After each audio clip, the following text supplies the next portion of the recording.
Les statistiques relatives aux personnes enlevées dans la capitale sont alarmantes. Rien qu'entre le mois de janvier à avril 2021, pas moins de 142 citoyens ont été kidnappés, informe le directeur exécutif de la plateforme des organisations des droits de l'homme. La plupart de ces victimes sont enregistrées notamment dans le département de l'Ouest. Cette situation résulte de l'impunité qui caractérise le régime tête-calé ainsi que la relation qu'il développe avec des groupements armés dans la perspective de se maintenir au pouvoir, estime Alermi Pierre Villus. Le responsable de la POHDH croit que la dégradation du climat de sécurité dans le pays participe d'une stratégie de l'équipe au pouvoir visant à créer la peur chez la population dans l'idée de s'abstenir à tout mouvement de révolte. Pouvoir pas jamais montrer vraiment et que ils voulaient attaquer gang. Au contraire, gang yo capable de circuler librement que les citoyens aujourd'hui qui ont même pas capable de circuler. Ils ont plutôt utilisé la police là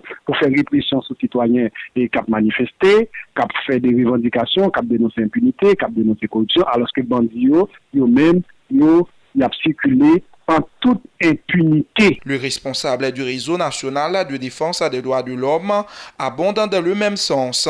Pierre Espérance croit que le pouvoir ne peut résoudre ce problème compte tenu de sa proximité avec les bandits. Seule la population peut donner une réponse à cette forme d'insécurité, de l'avis de Pierre Espérance, qui lance un appel à la mobilisation populaire contre l'équipe au pouvoir qui, dit-il, est à la base de cette situation délétère. Camper un seul coup, lever, camper, debout, passer pour nous mourir à nous, plutôt nous mourir debout, camper face à un pouvoir kidnappé, un pouvoir dictatorial, un régime qui fait alliance avec bandits.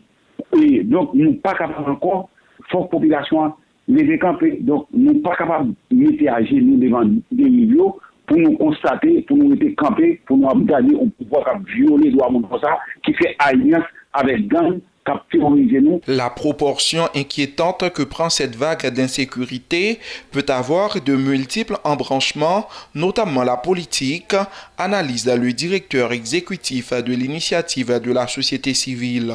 Onidi Roche croit que c'est à travers un dialogue entre les différents acteurs de l'opposition et du pouvoir qu'on parviendra à freiner ce fléau dans le pays. Nous avons une police qui est très faible, qui n'a aucune capacité. Je dis pour lui couper kidnapping là, il n'a pas de capacité pour le stopper ou contenir une explosion.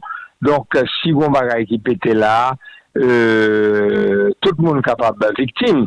Je pense qu'il faut que le protagoniste comprenne la situation ça et il ne pas doit envenimer la situation par une exacerbation, n'est-ce pas, des conflits, mais au contraire pour apaiser la situation en essayant de trouver une solution qui est capable de permettre, encore une fois, nous retrouver un minimum de calme dans le pays. Il faut souligner que diverses rues de la capitale haïtienne ont été barricadées tôt ce mardi matin par des citoyens qui protestaient contre l'enlèvement jeudi soir à son domicile du commissaire de police Manuel Orival. Emmanuel Merena depuis la capitale haïtienne Port-au-Prince, Zoom Haïti News.